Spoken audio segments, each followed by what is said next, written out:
حضرت ابو بکر صدیق کا زمانہ تھا تو ایک شخص ملک کے شام کا رہنے والا، بڑا قرضہ چڑھ گیا اس پہ، تو وہ حضرت ابو بکر صدیق کے پاس آیا، کہنے لگا آپ امیر بھی ہیں اور امیر بھی ہیں، دونوں باتیں، ایک امیر یہ ہے کہ مسلمانوں کے سربراہ ہیں، اور دوسرا اللہ نے آپ کو مال و دولت بھی عطا فرمایا ہے، تو میرے اوپر قرضہ چڑھ گیا ہے تو مہربانی فرمائے۔ وہ کہتا ہے حضرت صدیق اکبر نے میرا ہاتھ پکڑا، گھر کے اندر لے گئے، باہر سے دروازہ بڑا اعلیٰ تھا لیکن گھر کے اندر گیا تو چارپائی بھی کوئی نہیں تھی، کھجور کی چٹائیاں بچھی ہوئی تھی، کھجور کی چھال کی، اور وہ بھی پھٹی ہوئی۔ فرماتے سیدنا صدیق اکبر نے بٹھا لیا مجھے اور مجھے کہنے لگے یار تجھے ایک عجیب بات نہ بتاؤں؟ کہ بتائیے۔ فرمانے لگے 3 دن ہو گئے میں نے اناج کا دانہ بھی نہیں کھایا، کھجور کے اوپر گزارا کر لیتا ہوں، میں آج کل حالات میرے ٹھیک نہیں ہیں۔ لگا جی پھر میں کیا کروں؟ تو آپ فرمانے لگے تو عثمان غنی کے پاس جا۔ کس کے پاس؟ شخص کہنے لگا جی مجھے تو بہت سارے پیسے چاہیے۔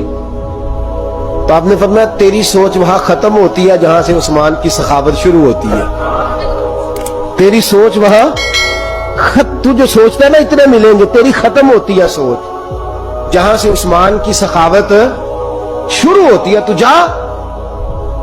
کہنے لگا جی آپ کا نام لوں؟ فرمایا ضرورت ہی نہیں پڑے گی، جی میں ذکر کروں گا کہ مجھے امیر المومنین نے بھیجا ہے۔ فرمایا ضرورت ہے، صرف اتنا تو جا کے بتانا کہ میں مقروض ہوں اور رسول اللہ کا نوکر ہوں صلی اللہ علیہ، اتنا بتانا کہ مسلمان ہوں، مصطفیٰ کا غلام، بس، اور کسی اضافے کی ضرورت ہے؟ کہا جی وہ دلیل مانگیں گے۔ فرمایا عثمان خیرات کرتے تفتیشیں نہیں کرتا، عثمان اللہ کی راہ میں دیتے ہوئے تفتیشیں 10 روپے دینا اور 100 بات سنانا فقیر کو، تک تو نہیں نا، 10 روپے اور 100 قسم کے تانے نہ دے تو میاں چشم پوشی کر جا، تجھے کس نے اجازت دیا ٹٹولنے کی، ٹھولنے کی اور کرودنے کی؟ یہ حال اگر تیرے ساتھ کیا جائے، رب اگر تجھے ٹٹول کے دے تو تیرا کیا بنے؟ رب کریم اگر تجھے ٹٹول کے دے کہ پہلے بتا نمازیں کتنی پڑھی ہیں، سویرے اٹھتا ہے کہ نہیں، تو تیرا کیا حال ہوگا؟ تو ٹٹولتا پھرتا ہے 10 روپے دینے کے لیے۔ حضرت عثمان غنی کی عادت نہیں، وہ شخص کہتا ہے میں چلا گیا، پوچھتا پوچھاتا دروازے پہ پہنچا، دروازے پہ دستک دی تو حضرت عثمان غنی کے اندر سے بولنے کی آواز ہے، اپنے بچوں کو ڈانٹ رہے ہیں، کہتے ہیں او یار تم لوگ شہد کے اندر، دودھ کے اندر شہد ملا کے پیتے ہو، خرچہ تھوڑا کم کرو، اتنا خرچہ تم نے بڑھا دیا ہے، تم دودھ کے اندر دودھ بھی میٹھا شہد بھی میٹھا، ایک چیز کھا لو، کو بیمار ہو 2 چیزیں استعمال کرتے ہو۔ کہتے ہیں میں نے کہا ابو بکر تو بڑی باتیں بتا رہے تھے، اور اس قسم کے کئی واقعات حضرت عثمان غنی کے ساتھ ہوئے، وہ تو بڑی باتیں بتا رہے تھے، اور یہ آدمی دودھ شہد سے لڑائی کر رہا ہے اور مجھے کئی 1000 درہم چاہیے، دینار چاہیے، مجھے دے گا؟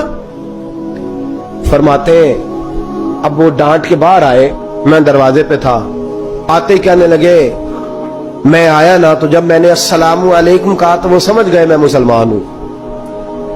کہتے ہیں وعلیکم کہا تو پہلا جملہ انہوں نے جو بولا وہ ان کے بڑے پن کا مظاہرہ تھا۔ کہنے لگے بچوں کو ایک بات سمجھانی تھی، آنے میں مجھے 1.5-2 منٹ لگ گئے، تو دروازے پہ کھڑا رہا، مجھے معاف کر دینا۔ بڑے لوگوں کی بڑی باتیں، بڑے لوگوں کی بڑی باتیں، اتنا بڑا قد ہے اتنا بڑا اخلاق ہے۔ کہنے لگے تجھے ایک بات بچوں سے کرنے لگ گیا تھا، تجھے انتظار کرنا پڑا، ذرا درگزر کرنا۔ کہتے ہیں پھر انہوں نے دروازہ کھولا، جو اس وقت ان کا ماحول تھا، حویلی کا، ڈرائنگ روم کا، جو بھی، مجھے بٹھایا۔ کہتے ہیں میرے لیے جو پہلی چیز آئی وہ دودھ کے اندر شہد ڈال کے وہ لائے۔ کہتے ہیں میرے دل میں خیال آیا گھر میں جھگڑا کر رہے تھے، مجھے پلایا، اس کے بعد کھجوروں کا حلوہ آ گیا۔ کہتے ہیں میں نے کہا بچوں کو کہہ رہے تھے ایک میٹھی چیز استعمال کرو، میرے لیے 3 آ گئی ہیں، 3 آ گئی، عجیب شخص ہے۔ کہتے ہیں میں لیکن ابھی میرا تصور جمع نہیں، میں نے کہا اتنا تگڑا نہیں جتنا حضرت ابو بکر نے بتایا ہے۔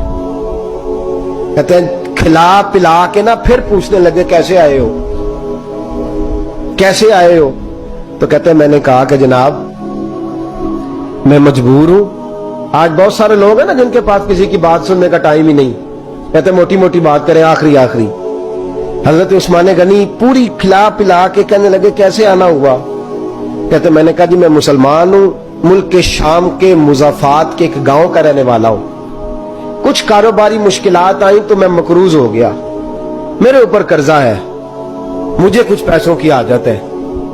فرمانے لگے میں نے کچھ پیسے کہا, انہوں نے ایک آواز دی تو ان کا غلام آیا ایک اونٹ کے اوپر لدا ہوا سامان لے کے. کس کے اوپر؟ اونٹ کے اوپر. کہتا مجھے 3000 اشرفیوں کی ضرورت تھی, میں نے بتایا نہیں 3000 چاہیے. اونٹ آیا تو حضرت عثمان غنی کہنے لگے اس اونٹ پر تیرے لیے, تیرے گھر والوں کے لیے میں نے کپڑے بھی رکھوا دیے, کھانا بھی رکھوا دیا, اور 6000 اشرفیاں بھی رکھوا دیے.